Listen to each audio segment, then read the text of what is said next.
두절 양도소득세 강의 진행하겠습니다. 양도소득세는요, 양도 상당히 많죠. 좀 썰렁했나요? 양이 상당히 많고요. 참고로 1차 수업 목적으로도 아주 중요합니다.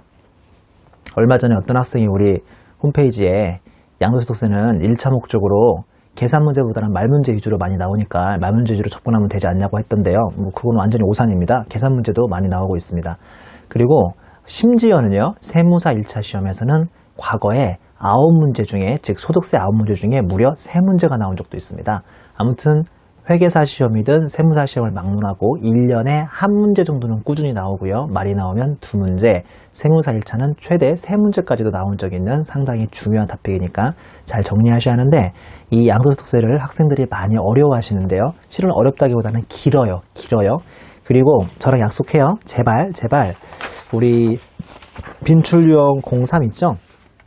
201페이지 양도소득세 계산 구조 있죠? 여기까지 지치시면 안 돼요. 왜냐하면 여기서부터 진짜 양소세는 2부가 시작되기 때문에 이 앞에까지가 1부고 여기서부터 2부니까 2부 지치시면 안 됩니다. 2부부터가 진짜라고 생각하면 되고 다만 시험 문제는 1부인 빈출유형 01의 양도소득세 범위, 그 다음에 빈출유형 02의 비과세 양도소득도 꾸준히 골고루 나오고 있으니까요. 이거는 절대로 처음부터 쭉 같이 보셔야 하는 토픽이고, 그리고 빈출유형 03 전까지 절대 지치시면 안 됩니다. 거기서부터 새로 시작한다고 생각하면 됩니다. 자, 194페이지 빈출유형 01의 양도소득의 범위인데요. 그 박스에서 보시는 것처럼 사업활동이 아니셔야 하고 양도소득세 과세 대상 자산이고 양도로 인한 소득이어야 합니다. 자, 사업활동이 돼버리면 양소세가 아니라 사업소득세이기 때문에 당연히 사업활동은 아니셔야 하겠습니다. 박스의 두 번째 있는 양도소득세 과세 대상 자산이 1번 네모에 있고요. 박스의 세 번째 있는 이점이 양도로 인한 소득이 우리 196페이지 2번 네모에 있습니다. 한번 보겠습니다. 1번 네모부터. 이게 1그룹하고 2그룹, 3그룹은요, 일단 2015년 시험에서는 관계가 없을 것 같아요. 그래서 1그룹하고 2그룹 위주로만 보시면 되고요. 반가로 1번, 부동산은 토지, 건물, 이거 별로 알 필요 없죠. 당연히 토지, 건물은 양소세 되고요.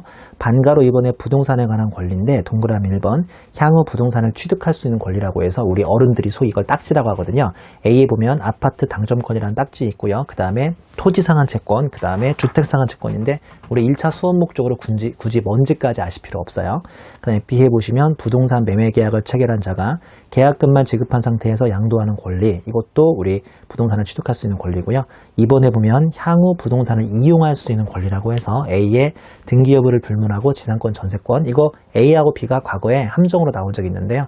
A는 등기 여부를 불문한 지상권 전세권이고 B는 등기된 부동산 임차권입니다. 부동산 임차권은 등기된 것만 양소세 과세가 되고요. 등기 안 된 것은 지상권 전세권이 다 과세가 되고 있습니다. 반가로 3번에 기타 자산 보시면 특정 주식 AB라고 하고 있는데요. 올해 약간의 개정이 있었는데 별로 중요한 개정은 아니고요. 그 다음에 동그라미 2번에 특정 시설물 이용권 가로 열고 배타적 사용이 가능한 골프 이용권, 콘도 이용권, 종합체육시설 이용권, 고급 사교장 이용권 등이 있고요. 그 다음에 3번에 이거는 기타 소득에서 배운 적이 있는데 사업용 고정자산을 토지, 건물, 부동산에 관련 권리와 함께 양도하는 영업권은 영업권이 돋보이는 게 아니라 토지, 건물이라는 사업용 고정자산이 돋보이니까 이거 이제 양소세가 되시겠습니다. 195페이지에 양가로 2번은 2그룹인데 일반 주식이라고 있죠. 상장 주식과 비상장 주식이 있습니다. 제가 이 표 안에 또 표를 최대한 쉽게 이해할 수 있는 방법을 소개해드리자면 일단 동그라미 2번부터 보시면 돼요. 비상장 주식은 언제나 모두 과세라고 생각하시면 되고요. 동그라미 1번으로 올라가시면 상장 주식은 오른쪽 세로 가보세요. 오른쪽 세로에 장외거래는 좀 특이하잖아요. 장외거래는 특이하니까 이거는 상장 주식이어도 과세가 되고요. 그 다음에 가운데 세로 이제 장내거래가 일반적인데 그 중에서 A점 대주주가 장내거래를 하고 사고 파시면 과세가 되고 B의 소액주주가 일반적으로 비열거소득입니다. 자, 이 표 안에서 회색 음영 표시한 비열거소득이 되게 작아 보이지만 그냥 결론적으로 이 작은 부분이 실무에서 대부분을 차지하고 있어요. 자, 이런 표로 공부하는 것보다 지금 머릿속으로 잘 정리하셔야 하니까 제 얼굴을 보고 제 눈으로 보고 빨리 여러분도 정리해 보세요. 첫 번째, 주식은 특정 주식 A, B면 과세가 돼요. 근데 특정 주식 A, B가 아니라 일반적인 주식이라면 첫 번째 비상장 주식이면 과세가 돼요. 두 번째 상장 주식이면 장외거래라는 특이한 행동을 하면 과세가 되고요. 장내거래의 일반적인 행위를 할 때는 장내거래 중에서 대주주만 과세가 되고 그 외에 우리 일반 개인들이 장 내거래를 하는 일반 상장 주식은 다 과세가 안 된다고 생각하시면 됩니다. 그 다음에 주 1번 보시면 지상권 전세권 및 부동산 임차권의 비교인데요. 자, 지상권 전세권하고 부동산 임차권에 제가 성격을 요약했는데 지금 1차 수업 목적으로 이 성격을 공부할 때는 아니고 양가로 이번에 과세 대상만 공부하셔도 충분한데요. 지상권 전세권은 이게 물건이 어려우시면 물건이라고 생각하시면 돼요. 물건이기 때문에 등기를 하든 말든 사고 파시면 과세 대상 자산이 되는 거고요. 여기에 비해서 부동산 임차권은 이게 채권이라고요. 매출 채권처럼 눈에 보이지 않는 채권이기 때문에 이거를 등기라는 걸 해놔야만 좀 더 법적으로 엄격하게 보장이 되고 이 등기된 경우만 과세 대상 자산에 해당하니까 우리 지상권 전세권하고 임차권이 뭔지도 이해하실 필요도 없어요. 그냥 수업 목적으로 양가로 이번에 과세 대상의 지상권 전세권은 등기 여부를 불문하지만 부동산 임차권은 등기해야 한다는 거 요것만 기억하시면 되는 겁니다. 주 2번에 특정 주식 A와 특정 주식 B인데요. 결론적으로 1그룹인 특정 주식하고 2그룹인 일반 주식, 제가 왜 아까 특정 주식은 옆 페이지에 있고 일반 주식은 저 위에 있지 않습니까? 이 두 개에 동시에 해당하면 특정 주식으로 보기로 했습니다. 특정 주식 A와 B의 그 성격이 뭔지를 아직까지는 한 번도 안 물어봤습니다. 한마디로 특정 주식 A, B는요. 예를 들어서 내가 삼성전자의 주식을 사러 팔았어요. 삼성전자는 부동산업입니까? 아니면 전자제조업입니까? 전자제조업이죠. 근데 삼성전자가 부동산을 너무 많이 가지고 있으면 삼성전자 주식이 특정 주식이라고 우리나라에서 정의가 내려지고요. 이 특정 주식을 사고 팔면 결론적으로 삼성 주식이 가지고 있는 부동산을 사고 파는 거 아니냐. 우리 지금 뭐 배우고 있으니까요. 양소스 배우고 있으니까 이렇게 특정 주식 A, B를 팔아버리면 이건 주식을 판 게 아니라 결론적으로 부동산을 많이 가지고 있는 회사의 주식이니까 부동산을 사고 판 게 아니냐라고 해서 과세하는 게 이 규정의 취지인데요. 이게 별로 중요하진 않습니다. 자, 특정 주식 A는 전체 자산 중에서 부동산이 50% 이상이고요. 특정 주식 B는 전체 자산 중에서 부동산 등의 비율이 80%인 회사의 주식을 특정 주식이라고 한다고요. 삼성전자는 이럴 리가 없잖아요. 그쵸? 그 다음에 양가로 이번에 업종을 보면 특정 주식 A는 제한이 없고요. 특정 주식 B는 골프장, 스키장, 휴양, 콘도미니엄, 전문 휴양시설 등은 한마디로 노는 업종을 가지고 있으면 특정 주식 B가 됩니다. 그리고 양가로 3번에 주주의 지분율, 이번에 그 주식을 사고 팔았던 주주의 지분율이 특정 주식 A는요, 전체 주식의 50% 이상의 대주주가 사고 팔 때만 걸리는데 거기에 비해서 특정 주식 B는요, 그런 제한이 없습니다. 예를 들어서 0.1%, 단 10주를 가지고 있는 주주가 단 한 주를 팔아버려도 특정 주식 B에 해당합니다. 한번 생각해 보세요. 1번하고 2번까지만 보면 특정 주식 A가 좀 더 깐깐해요. B가 좀 더 깐깐해요. B가 걸리기가 더 힘든 깐깐한 규정이죠. 웬만하면 B는 안 걸린다고요. 이렇게 자산이 80% 이상의 부동산이나 회사도 별로 없고요. 노는 업종을 또 동시에 영위하게 되기 때문에 A는 그래도 현실에서 가끔 볼 수 있는데 B는 현실에서 보기 아주 힘들어요. 근데 B는요, 이렇게 1번, 2번만 요건만 만족하면 3번, 4번이 너무 쉬워요. 한마디로 대주주가 팔 때만 걸리는 게 아니고요. 단 한 주를 가지고 있는 사람이 단 한 주를 팔아도 특주 B에 걸리는데 이제 가운데서 이렇게 특정 주식 특주 A를 보시면 3번, 4번이 약간 걸리기가 어려운 규정이 되는 거죠. 전체 주식의 무려 50% 이상인 대주주가 팔 때만 특정 주식 A에 걸리고요. 양가로 4번도 지난 3년 동안 소급해서 그 회사 전체 주식의 50% 이상을 팔아야만 특정 주식 A에 걸리니까 특정 주식 A든 B든 별로 걸리기 쉽지 않은 규정이고 수업 목적으로 그렇게 중요한 규정은 아닙니다. 곱표시 1, 2, 3, 4번은 제가 안 읽을 테니까 여러분들이 스스로 읽어보세요. 아주 중요한 규정은 아니니까 가볍게 읽어도 수업 목적으로 큰 문제 없습니다. 그리고 그 다음 페이지 대주주의 범위가 있는데 왜 우리가 아까 대주주 양도분 있잖아요. 그 195페이지 제일 위에 표에 가보시면 A점에 대주주가 상장 주식을 사고 팔면 과세가 된다고 했는데 대주주의 개념을 잠깐만 생각해 보겠습니다. 동그라미 1번 지분율 2%인데 코스닥이나 코넥스나 벤처기업은 4%쯤은 가지고 있어야 대주주가 되는 거고요. 그 다음에 시가총액은 50억을 넘게 가지고 있으면 대주주고 여기서 코스닥 벤처기업은 40억, 코넥스 상장법인은 얘네들은 규모가 작을 테니까 50억까지 가지고 있지 않고 한 40억이나 10억만 가지고 있어도 대주주가 될 수 있습니다. 그 다음에 2번 내무의 양도의 개념인데요. 과거에 이것도 많이 물어봤었죠. 이 펜을 이렇게 넘기는 거, 양도, 인도라고 하는데 우리 움직일 수 있는 건 일반적으로 인도라고 하고요. 움직일 수 없는 토지나 건물을 양도라고 하는데 이 양도가 그렇게 어려울 건 없잖아요. 그러니까 남한테 돈 받고 파는 게 양도니까. 자, 동그라미 1번. 등기 등록에 관계없이 제발 기억합시다. 등기 등록에 관계없어요. 만약에 국세청이 등기된 것을 부동산을 사고팔 때만 양도세를 낸다고 하면 까짓것 미등기로 팔아버리면 세금을 안 내잖아요. 그렇게 말이 안 되죠. 우리나라에서는 미등기도 무려 70%로 오히려 페널티로 과세하고 있으니까 등기 등록 여부와 관계없어요. 매도, 교환, 현물 출자, 대물 변제, 경매, 수용 등으로 자산이 유상으로 이전됩니다. 무상으로 이전되면 양도세 안 내는 거 아세요? 무상 이전은 증여세 냅니다. 동그라미 2번 부담부 증여라고 뒤에서 나오는데 부담을 조건부로 증여하는 건데 말만 부담을 조건부로 증여하는 거지 이건 형식은 증여이지만 실질은 양도기 때문에 이것도 양도소득세에 걸리고요. 이건 뒤에서 제가 다시 한번 설명을 드립니다.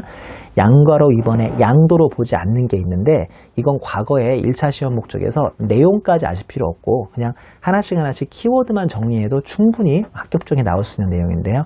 동그라미 1번 양도담보 내가 은행에 대출받으면서 나의 토지 건물을 담보로 맡기는 거 이거 양도된 거 아니잖아요. 가로 열고 향후 채무 불이익이 된다면 자산이 그때는 실질적으로 이전됐기 때문에 그때는 양도를 보는 경우가 있고요. 동그라미 2번 도시재개발법 기타 법률의 규정에 의한 환지처분 보류주 충당 자 이거 키워드 불러드릴게요. 환지처분 보류주 충당입니다. 3번은 올해 새로 생긴 건데 토지의 경계를 변경하기 위해서 측량, 수로 조사 및 지적에 관한 법률에 따른 토지의 분할, 토지의 교환인데 앞에 측량, 수로조사, 지적도 밑줄 치시고요. 토지의 분할, 토지의 교환, 그 다음에 10분의 1 규모 안에서만 교환이 되면 문제 없고요. 그 다음에 3번 보시면 신탁 해지 원인, 소유권 이전 등기가 키워드고요. 4번은 매매 원인, 무효의 소가 키워드고요. 5번은 단순히 분할, 그러니까 소유 지분별로 공동소유 밑줄 치시고요. 공동소유, 단순히 분할. 이게 제가 지금 말씀드렸던 키워드만 기억하시면 이 내용이 뭔지까지는 굳이 아실 필요는 없겠습니다. 자, 우리 꽃필이 4번 보시면 뭐 예를 들어서 이혼인데요. 제가 뭐 이렇게 자라나는 수험생들에게 이혼을 미리 가르쳐 드려서 되게 죄송하지만 자, 이혼을 했는데 동그라미 1번 남편의 귀책 사유로 남편이 문제가 있거나 바람을 피다가 와이프한테 걸려서 남편의 귀책 사유로 부인한테 위자료를 줘야겠는데 돈은 없는 거예요. 돈은 없지만 자기가 상가라든지 건물 하나가 있어가지고 이 상가나 건물을 위자료 대신 와이프한테 갚습니다. 이걸 네 글자로 뭐라고 하죠? 대물변제라고 해요. 대물변제. 그러니까 물건으로 대신 갚는 거기 때문에 이건 와이프한테 돈 받고 판 거나 마찬가지고요. 그럼 한마디로 남편은 양도세를 내게 돼 있습니다. 2번 보시면 부부 공동소유 중이던 부동산을 부인이 재산분할 청구권 행사. 그러니까 와이프가 남편한테 돈을 달라고 했는데 이게 네가 잘못했으니까 위자료로 주라고 한 게 아니라 이 그 토지 건물이나 상가를 우리가 공동으로 노력해서 지난 20년 동안 가정을 이꾸면서 만들어 온 거 아니냐. 그러니까 나도 집사람으로서 와이프로서 내 그 일종의 내 권리가 있다고 보니까 토지 건물을 반 나눠서 나로 줘라. 이걸 재산분할 청구권이라고 하죠. 이러면 위에 있는 표에 동그라미 5번이 돼버리거든요. 공동 소유의 토지 같은 것을 소유지분별로 단순히 분할해서 짜게 가는 거기 때문에 대물변제로 받을 때는 서로 양도로 보는데 그렇지 않고 재산분할 청구권을 해버리면 원래 같은 공동이익을 가운데 잘라서 나눠 갖는 거니까 이때는 양도로 보지 않습니다. 이런 차이점이 있으니까 간단하게 정리하시고요. 197페이지의 공의의 비과세 양도소득인데 이것도 과거에 시험에 많이 나왔었죠. 1주택, 1세대 1주택의 양도입니다. 제가 키포인트만 간단하게 짚어드릴 테니까 제가 설명드리는 건 꼭 기억하셔야 돼요. 의미 보시면 양도율 현재 1세대가 1주택을 보유 중이고 주택 보유기간입니다. 거주기간 아니에요. 과거에는 그 집에 내가 직접 들어가서 살았어야 하는데 이제는 거주기간이 아니라 보유기간으로 바뀌었기 때문에 내가 보유하면서 남한테 전세를 놓고 2년만 있다 팔아도 1세대 1주택에 비과세 혜택 받을 수 있습니다. 근데 실제 양도가액이 9억 초과하는 고가주택은 1주택만 보유하다 양도해도 양소세가 과세가 돼버리죠. 우리나라의 강남권에 가시면요, 뭐 20평대 아파트도 심지어 9억 넘어가는 게 많이 있으니까 이런 경우는 1세대 1주택이어도 세금을 내십니다. 근데 나중에 배우시겠지만 많이 내진 않습니다. 9억을 초과하는 부분만 내기 때문에 그렇게 많이 내고 있지는 않습니다. 양가로 이번에 1세대고 양가로 3번이 1주택이죠. 1세대는 좀 더 쉬운 편인데 원칙은 거주자 및 배우자와 그들과 동일한 주소고소에서 생계를 같이 하는 가족의 집단인데요. 결론적으로 1세대를 구성하려면 배우자가 있어하고 결혼을 해야 한다는 뜻이잖아요. 나 근데 결혼은 아직 안 했고 나이가 차가지고 집이 하나 있는 거예요. 이런 사람은 1세대를 만족하지 못하는 건가요? 그게 말이 안 되니까 반가로 이번에 예외가 있는데 예외적으로 원칙적으로 세대라는 걸 구성하려면 배우자가 있어야 하지만 다음의 경우에는 없어도 됩니다. 첫 번째, 30세 이상이 됐으면 결혼 안 했어도 집 하나 정도는 가질 수 있는 거고요. 동그라미 2번, 배우자가 사망하거나 이혼해도 문제 없고요. 동그라미 3번, 종합퇴직 양도소득이 최저생계비 수준 이상으로 소유하고 있는 주택 또는 토지를 관리 유지하면서 독립된 생계를 유지할 수 있는 경우도 충분히 나이 30이 안 됐더라도, 예를 들어서 지금 제 강의를 듣고 있는 21살 먹은, 만 21살 먹은 고시생이 저한테 강의 듣고요, 올해 1차 붙어버리고 올해 2차까지 생동차로 완전 붙어버리는 거죠. 여러분이 그 주인공이 되길 바랄게요. 그리고 나서 올해 9월 달에 회계법인에 입사해서 한 1, 2년 근무해서요, 23살, 4살 정도 나이에 집을 하나 샀다고 칩시다. 현실성이 없나요? 아니, 오두막집을 살 수도 있잖아요. 그럼 이거는 결혼을 안 했어도 30세가 안 됐어도 최저생계비 수준 이상으로 독립된 생활 수준이 있으니까 이때도 1세대로 봐주는 거니까 너무 걱정하지 마세요. 자, 근데 가로 열고 미성년자는 제외라고 돼 있죠. 아무리 그렇다고 치더라도 한 9살, 10살 먹은 사람이 자기 돈 있다고 집 사는 건 말이 안 되니까 미성년자는 제외인데, 자, 미리 다음 페이지 주 3을 보고 오겠습니다. 미성년자의 결혼 또는 가족의 사망으로 1세대 구성이 불가피한 경우는 1세대로 본다고 돼 있네요. 예를 들어서 최진실 씨가 한 3년 전인가 돌아가신 걸로 알고 있는데, 최진실 씨의 아들 환이라고 있잖아요. 그 환희가 어쩔 수 없이 집을 지금 가지고 있는 경우라면 이때는 미성년자가 한 집을 가지고 있어도 1세대를 충분히 꾸릴 수 있다는 것이 이 규정의 취지겠습니다. 다시 197페이지로 와서 양가로 3번의 1주택인데요. 반가로 1번의 원칙을 보면 사실상 주거용으로 사용하는 건물과 부수토지가 돼야 하고요. 공부, 즉 공공의 장부와 용도와 사실상 용도가 다르면 당연히 실질과세 원칙에 의해서 사실상 용도를 판단하게 되어 있고요. 아시겠지만 이런 말 여러 번 나오는데, 부수토지는 5배까지는 그냥 다 주택 부수토지로 보고 같이 양도세가 1세대 1주택으로 면제되거나 비과세가 될 겁니다. 동그라미 2번의 겸용주택, 즉 주택과 상가의 경우는 이런 말 여러 번 들어봤죠? A, B 빨리 혼자 보시죠. 여러 번 봤으니까 설명 안 해도 되죠. 동그라미 3번은 다가구주택인데, 특이하게도 한 가구가 독립하여 거주할 수 있도록 구획되고, 그러면 각각 한 개의 주택으로 보지만 B에 보시면 일반적으로 이걸 가구별로 다 1층 짜개고 2층 짜개고 3층 잘라가지고 분양하는 게 아니라 3층짜리를 하나의 매매 단위로 일반적으로 양도할 테니까 그러면 단독주택이 되는 겁니다. 동그라미 4번의 공동소유주택은 소득세법에 특별한 규정이 있는 것을 제외하고는 공동소유자가 각자의 소유로 본다고 되어 있습니다. 지금 배우시고 있는 1세대 1주택의 규정은 우리 3절에서 사업소득의 그 주택임대소득 1세대 1주택 규정하고 대동소이하니까 같이 참고하시면 되겠습니다. 반가로 이번에 예외를 보면 1세대 1주택의 경우에는 먼저 양도하는 주택은 양도소득세가 과세가 되지만, 다음의 경우에는 1세대 1주택이라고 하더라도 사유가 인정되므로 집을 하나 있는 걸로 봐주는데요. 동그라미 1번은 수업 목적이든 우리 일상생활이든 아주 대단히 중요한데, 일시적 2주택이라고 해서 신주택을 취득한 다음에 3년 이내에 구주택을 양도하면 문제 없어요. 자, 우리 다음 페이지에 199페이지 제가 그림을 딱 하나 그려놨는데요. 구주택을 보유하고 있는 상태에서 신주택을 취득한 다음에 이 신주택 취득한 다음에 3년 이내에만 구주택을 팔아버리면 전혀 문제 없습니다. 우리 현실적으로 내가 강남 살다가 만약에 종로로 이사를 가면요, 강남집을 판 다음에 종로로 이사를 하잖아요. 근데 강남집이 안 팔린 상태에서 종로로 이사할 수도 있는 거잖아요. 그렇죠. 그러면 종로 이사한 다음에 빨리 강남집을 3년 이내만 파시면 됩니다. 3년이 하루로 넘어가면 1세대 2주택이 되는 겁니다. 그래서 왜 부동산 시장에 급매도 있고 그러지 않겠어요? 급매가 여러 가지 이유로 있겠지만 이런 경우도 부동산 시장에 급매가 있는 이유 중에 하나겠죠.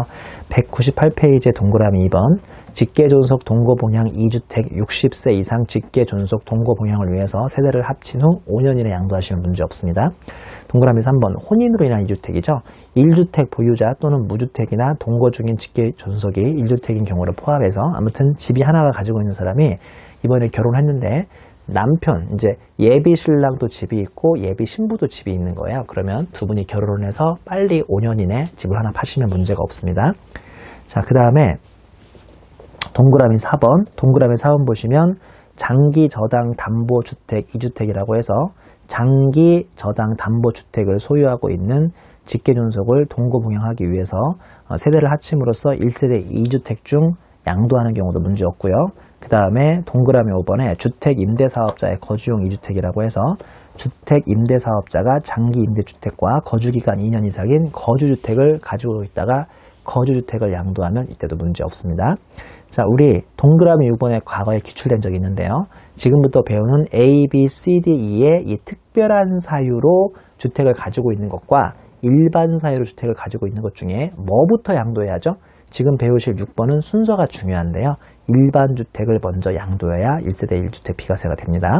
자, A 보시면 상속받은 주택, 가로 열고 이 경우 일반 주택은 상속 개시 당시 보유한 주택 또는 상속 개시 당시 보유한 조합원 입주권에 의해서 사업 시행 완료 후 취득한 신축 주택에만 해당한다고 되어 있는데요. 그 가로 내용보다는 그냥 상속받은 주택이라는 걸 잘 기억하셔야 돼요. 자, 이거 상속받은 주택은 순서가 중요하다, 안 중요하다? 중요하죠?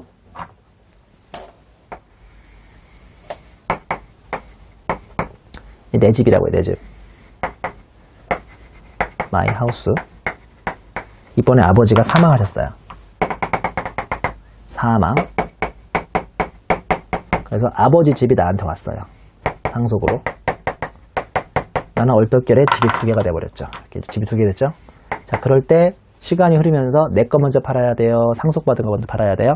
내 거를 먼저 팔아요. 아버지 상속받은 집은 원래 내 집이 아니었으니까 내 거를 먼저 팔면 이 집이 없는 거나 마찬가지예요. 내가 상속받은 거 말고 내 집 팔았으니까. 근데 거꾸로 빨간색 집을 먼저 팔아버렸으면 이 집은 계속 있었던 거니까 1세대 2주택인 거예요. 자, 한마디로 아버지한테 주택을 상속받더라도 아버지한테 상속받은 집은 그냥 없었던 것이니까 한마디로 내 집만 그냥 내 갈 길 꾸준히 가서 팔아버리시면 됩니다. 이 순서 바뀌면 안 돼요. 내 거부터 먼저 파셔야 합니다. 자, B, C, D, E도 똑같은 사유인데요. B는 수도권 박주택이 있을 때 이거를 일반 주택을 먼저 양도하셔야 돼요.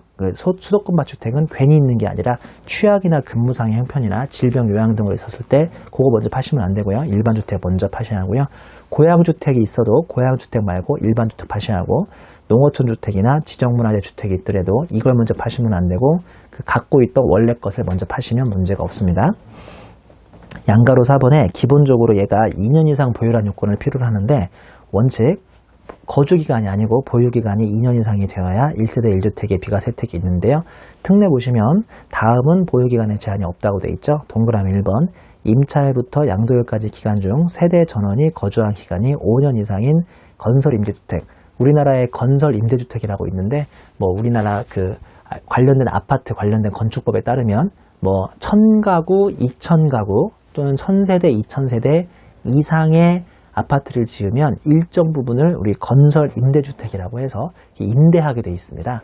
임대차하게 돼 있는데 비교적 예를 들어서 많이 좀 돈이 없거나 좀 주택을 마련하기 힘든 분들이 이제 이 집에 들어가가지고 3년이나 4년 동안 임대해서 집을 사고 있다가, 그러니까 임차해서 집을 살고 있다가 한 4년째에 돈 내고 이 집을 내가 사버리는 거예요. 그리고 만약에 5년째나 이렇게 좀 넘어가지고 팔아버리면 비록 내 집으로 돈 내고 가지고 있었던 기간은 1년이나 2년밖에 안 되지만 과거에 4년 동안 내가 임차, 월세 내고 살았던 기간까지 인정이 돼서 이거는 2년을 충분히 넘기게 되는 거죠.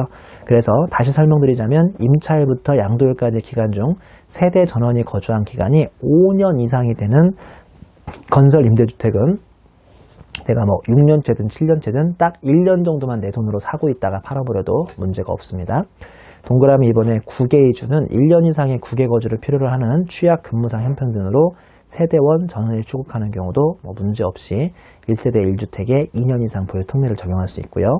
3번에 학교, 유치원, 초중학교는 제외, 고등학교 정도 되는 취약의 문제 또는 근무상 형편, 사업상 형편은 인정이 안 돼요. 사업상으로 내가 서울 살다가 부산 어묵 인수하려고 부산으로 내려가는 것은 이거는 2년 보유에 특례가 해당이 안 된다고요.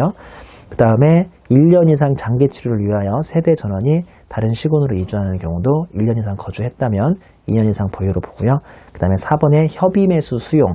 우리 집 앞에 큰 전철역이 들어온다고 어쩔 수 없이 국가가 우리 집을 부셔버리는 거, 이런 경우도 2년 이상을 굳이 보유할 필요 없이 2년 보유의 특례를 만족한 걸로 보고요. 그 다음에 5번 보시면 주택 재개발, 재건축 등의 조합원이 사업 시행기간 중 다른 주택을 1년 이상 거주하다가 관리 처분 계획 인가 등에 따라서 취득하는 주택으로 세대주 전원이 세대원이 이사가도 큰 문제가 없겠습니다. 주 1번 배우자는 생계요건 없으므로 별것이해도 일단은 세대 같이 구성하는 걸로 보고요. 그 다음에 동거가족의 취약, 질병, 요양, 근무상 형편, 사업상 형편으로 일시 퇴거한 경우에도 같은 세대로 본다고 되어 있죠. 그러니까 이런 사유는 우리가 세대를 분리하더라도 같이 1세대를 구성하는 걸로 봐준다는 뜻이고요. 3번 설명했고 4번 보시면 2개 이상의 주택을 만약에 같은 날에 양도한다. 뭐 대단한 분이네요. 집이 2개 있기도 쉽지 않은데 그 2개를 같은 날에 양도하면 결국은 당해 거주자가 선택하는 순서대로 양도세를 계산할 수가 있습니다. 먼저 판 것을 1세대 2주택으로 볼 수도 있고요. 두 번째 판 것을 1세대 1주택으로 볼 수도 있으니까 같은 날에 팔았으면 선택을 할 수가 있습니다. 우리 199페이지에 보면 일시적 2주택이 무슨 말인지 설명드렸고요. 그 다음에 주 6번 상속주택 외의 일반주택 양도 시 1세대 1주택 특례 적용 제한이라고 해서 그냥 간단하게 소개해 드릴게요.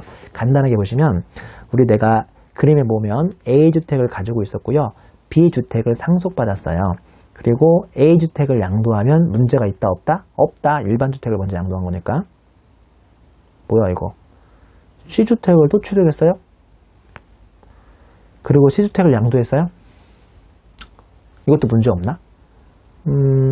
확실한 것은 상속받은 집을 먼저 판 게 아니라 일반주택을 먼저 팔았다. 근데 내가 보기에 A주택은 문제 없는데 C주택은 문제 있다.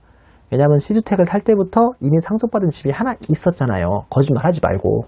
있었잖아요, 하나. 그러니까 C주택을 취득했다가 C주택을 파는 것은 집이 이미 하나 있는 상태에서 하는 거기 때문에 이 그림에서 A는 되는데 C는 안 된다. 그림 보는 게 쉽죠? A는 되는데 C는 안 된다. 그림만 이해하시면 큰 문제가 없겠습니다.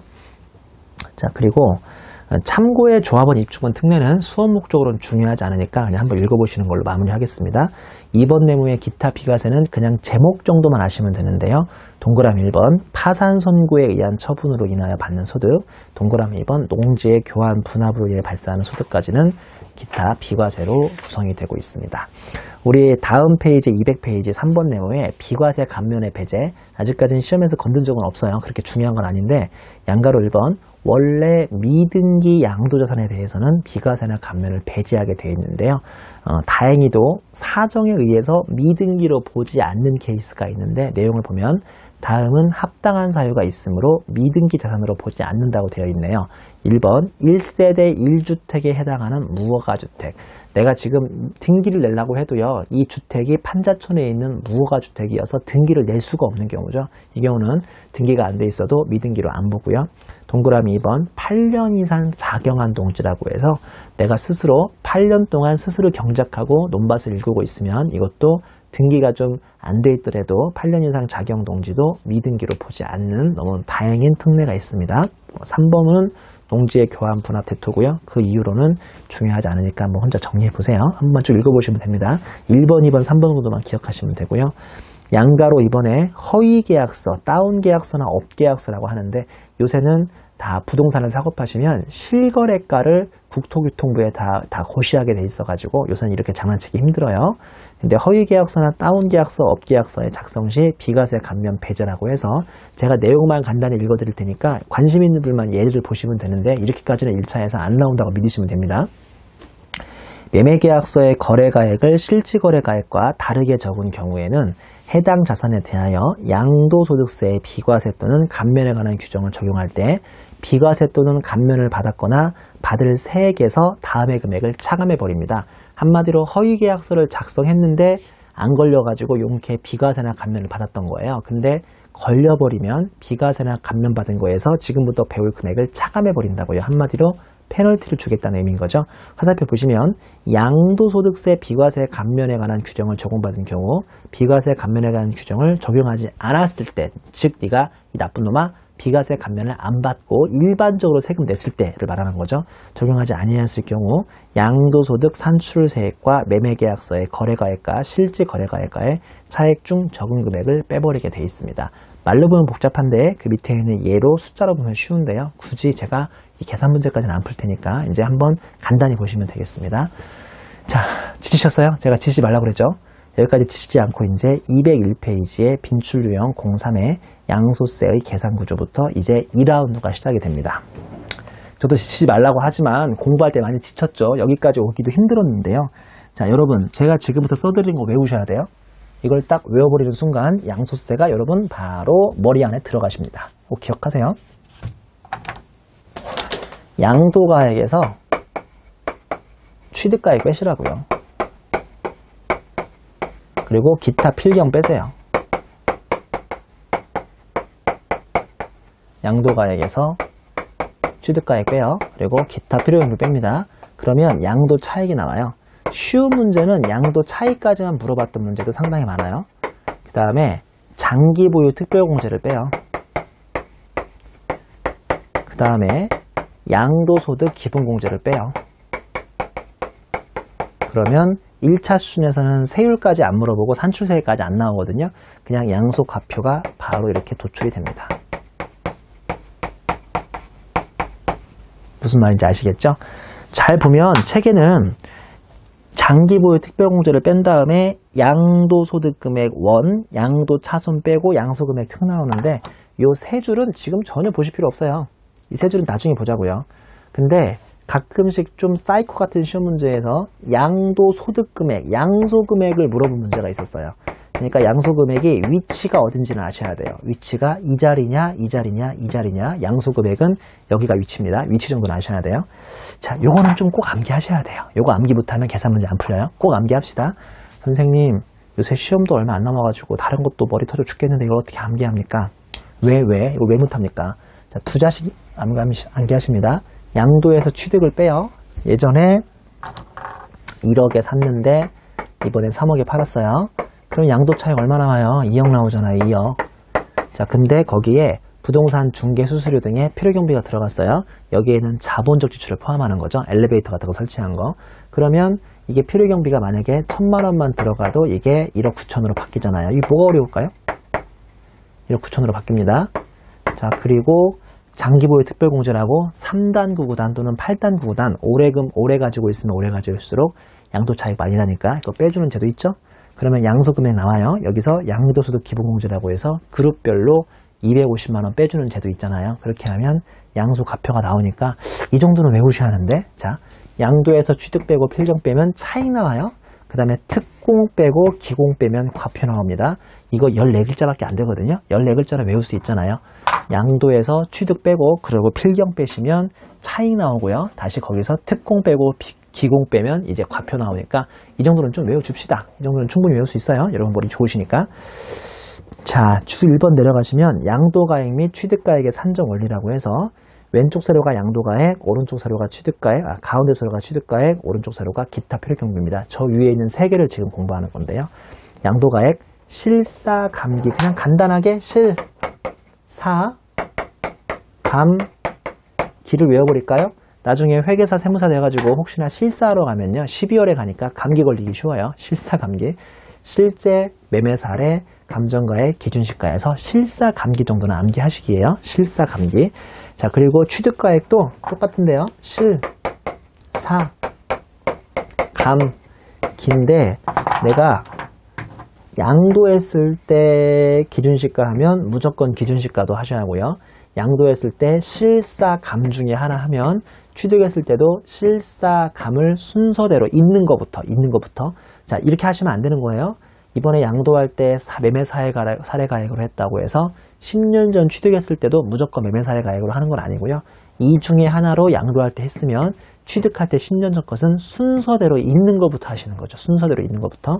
근데 이 세 개가 다 없다면요, 내가 양도할 때는 매매 사례가액으로 했는데 10년 전 취득할 때 이 세 개 금액이 없다고 해서 기준시가로 가시면 큰일 나요. 여기는 아주 굵은 38선이 있으니까 이걸 넘어가시면 안 되죠. 그래서 어쩔 수 없이 이럴 때 환산 취득가액이라는 가상의 개념으로 환산을 해줘가지고라도 빼주셔야 합니다. 실사감기, 실사감한기 기억합시다. 실사감기, 실사감한기. 실사 나가시면 감기 걸린다. 환자는 어떻게 외우는지 모르겠네. 실사 나가면 환절기 감기 걸리나요? 아무튼 감환기, 실사감기, 실사감한기는 꼭 기억해 주세요.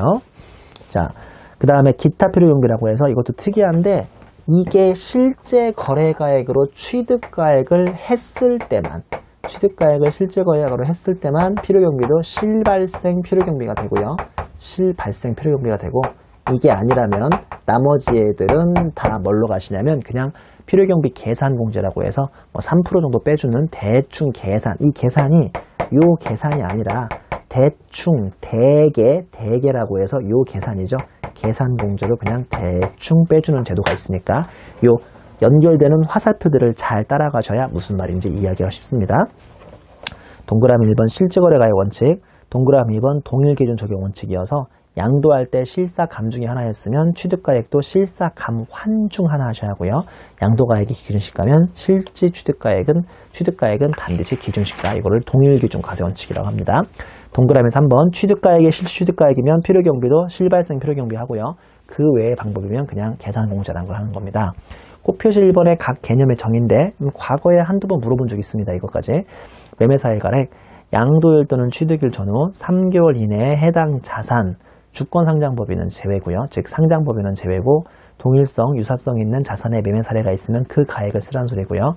감정가액은 양도일 또는 취득일 전후 각각 3개월, 그러니까 이거 총 6개월 말하는 거예요. 6개월, 총 6개월. 3개월 이내에 해당 자산, 주식은 제외합니다. 주식은 감정평가할 수 없으니까요. 주식을 제외한 거에 대해서 둘리상의 감정평가업자가 평가한 것으로서 신빙성이 있는 것으로 인정되는 감정가액이죠. 그 다음에 가로 열고 마지막 보시면 감정가액이 하나일 경우는 적용이 불가능하다고 되어 있죠. 양가로 3번에 환산취득가액인데 양도 당시에 실사감을 기준시가에 따라서 환산한 취득가액이죠. 왜냐하면 환산 양도가액은 없고요. 우리 양도할 때는 셋 중에 하나 했는데 한 10년 전 걸 아무리 찾아도 없더라. 별 수 없이 이걸 내려갈 수가 없으니까 기준시가로 가면 안 되니까 환산이라도 해주시라고요. 이거를 환산취득가액이라고 합니다. 보면 양도 당시에 실사감 써먹은 거 있을 거 아닙니까? 이 셋 중에 하나 써먹었을 거 아닙니까? 그거 곱하기 양도 당시 기준시가분의 과거 10년 전 취득 당시의 기준시가로 이렇게 기준시가 부분으로 환산을 할 수밖에 없죠. 이거를 환산취득가액이라고 부릅니다. 자, 그럼 마지막으로 기준시가는 뭐를 의미하느냐? 이걸 예전에 시험에 낸 적이 있습니다. 토지는 개별공시지가, 그 다음에 건물은 국세청장 고시가격, 주택은 고시된 개별주택 또는 공동주택가격, 그 다음에 지역 내 오피스텔은 국세청장 고시가격, 부동산 취득권은 근대까지 넣었던 불이백하고 프리미엄 붙은 거, 상장 주식이 이게 양도일 또는 취득일 이전 1개월입니다. 1개월. 이거 조심하세요. 보통 1개월이 아닌데 얘는 1개월입니다. 1개월간 최종 시세가액 평균액이고 비상장 주식은 우리 소위 상증법 보충적 평가 방법이라고 하는데 그 방법에 의한 평가액, 가로 열고 단 순손익은 직전 사업연도 순손익, 자산가액은 직전 사업연도 말 자산가액을 사용하라고 되어 있습니다. 꽃표시 2번의 필요경비 계산공제도 대충 빼주는 거 371, 토지나 건물은 3%, 부동산과랑 권리는 7%, 그 다음에 주식 등 기타 자산은 1%, 가로 열고 미등기가 시험에 나왔다. 안타깝지만 3은 0.3, 7%는 1%니까 안타깝게도 꽃표시 2번에 있는 371, 0.31%는 정확히 암기해 주셔야겠습니다. 꽃표시 2번에 환산가액 적용 특례라고 해서 환산가액을 쓰실 때는요. 맥시멈 환산취득가액과 필요경비 계산공제, 환산취득가액하고 이쪽에 있는 필요경비 계산공제 있잖아요. 두 개를 더한 금액하고 혹시나 자본적 지출하고 양도비용을 알 수만 있다면 자본적 지출하고 양도비용을 더한 것 중에 큰 금액으로 환산취득가액을 적용하는 특례가 있는데 1차 수업 목적으로는 아직까지는 나온 적이 없으니까 참고 정도만 하시면 됩니다. 자, 그리고 꽃표시 4번에 실취취득가액 기타 규정이라고 해서 토지 건물 구축물을 일괄 양도해서 구분이 애매한 경우는 우리 부가세법에서 감정가액이 있으면 감정가액으로 안분하게 돼 있거든요. 그걸로 안분하라는 소리고요. 동그라미 2번에 매수자가 양소세를 대신 부담합니다. 헷갈리시죠? 원래 양소세는 판 사람이 냅니까? 산 사람이 냅니까? 큰일 났네. 헷갈리면 안 되는데 양소세는 판 사람이 내요? 산 사람이 내요? 당연히 판 사람이 내는 거잖아요. 즉 매도자가 내는 거고 산 사람은 취득세를 내겠죠. 근데 파는 사람이 자기 세금 무서워서 못 팔겠다고 계속 으름장을 넣다 보니까 산 사람인 내가 100억만 주면 되는데 거기에 대한 세금 5억까지 내가 105억을 깔끔히 결제해 주게 한 거예요. 자, 내용을 보시면 매수자가 양소세를 대신 부담해버리면 화살표 보면 양소세를 포함한 가액을 각각 매도자와 양도가액과 매수자의 취득원가로 해라. 즉 100억이 아니라 105억까지 해서 5억을 포함시켜라가 이 규정의 취지입니다. 그 다음에 옆에 이제 동그라미 3번 상속세 및 증여세법에 따른 가업상속공제라고요. 우리 오래된 가업을 상속해주면 일정 부분을 세금을 안 내게 해주는 부분이 있는데 상속세 및 증여세법에 따라서 이미 가업상속공제가 적용된 자산이 있다면 이 자산의 양도차익을 계산할 때 취득가액은 다음에 합한 금액으로 한다고 해서 A 보시면 피상속률의 취득가액 곱하기 가업상속공제 적용률, 그러니까 가업상속공제를 적용받고 그 외 거, 그게 B에 있는데 상속개시일 현재 해당 자산가액의 1 빼기 가업상속 공제율을 뺀 다음에 나머지에 대해서만 취득가액 같은 것을 세금을 매긴다는 취지인데요. 1차 수업 목적으로 그냥 안 나온다고 믿으시면 되고요. 이것도요. 그 다음에 얘가 있는데 이 얘는 케이스별로 토지 건물에 대해서 양도차익을 구하는 건데요. 이거는 제가 이게 객세가 아니라면 설명을 드리겠지만 객세니까 뒤에 이런 게 나올 수도 있고요. 요새는 그냥 간단하게 이렇게 막 양도가액, 취득가액을 실제 거래가액이 아닌 매매사례가액이나 감정가액이나 기준시가로 나오는 문제가 현격히 줄어들었습니다. 최근에는 토지 건물을 다 웬만하면 실거래가로 신고하고 있는 그런 실무상의 트렌드 때문에 이렇게 예제까지 구체적으로 나올 확률은 1차에선 낮으니까요. 이것도 간단히 참고만 하시면 돼요. 그 다음에 주 2번의 취득가액인데 이건 상당히 중요하죠. 제가 이 박스가 왜 나왔는지 밑에 있는 예로 분개까지 쳐가면서 설명을 드렸는데 그냥 우리는 박스만 공부하셔도 문제 없거든요. 자, 박스 보시면 세무상 취득가액이에요. 지금 이거 구하는 거예요. 취득가액 이거 구하는 거. 요거 구하는데 이게 어떻게 구성되냐면 결산상 취득가액에 혹시나 구분계상한 현재가치 할인차금이 있다면 더해주시고 사업소득 등의 필요경비가 인정되는 현재가치 할인차금 상각비나 감가상각비는 취득가액을 줄여야 한다는 거죠. 잘 보세요. 내가 10년 전에 취득을 했는데요. 어떤 사람은 명목가액으로 1억에 취득한 사람도 있는가 하면 어떤 사람은 현재가치를 그 당시에 말하는 거예요. 그 당시에 9천만 원에 취득한 다음에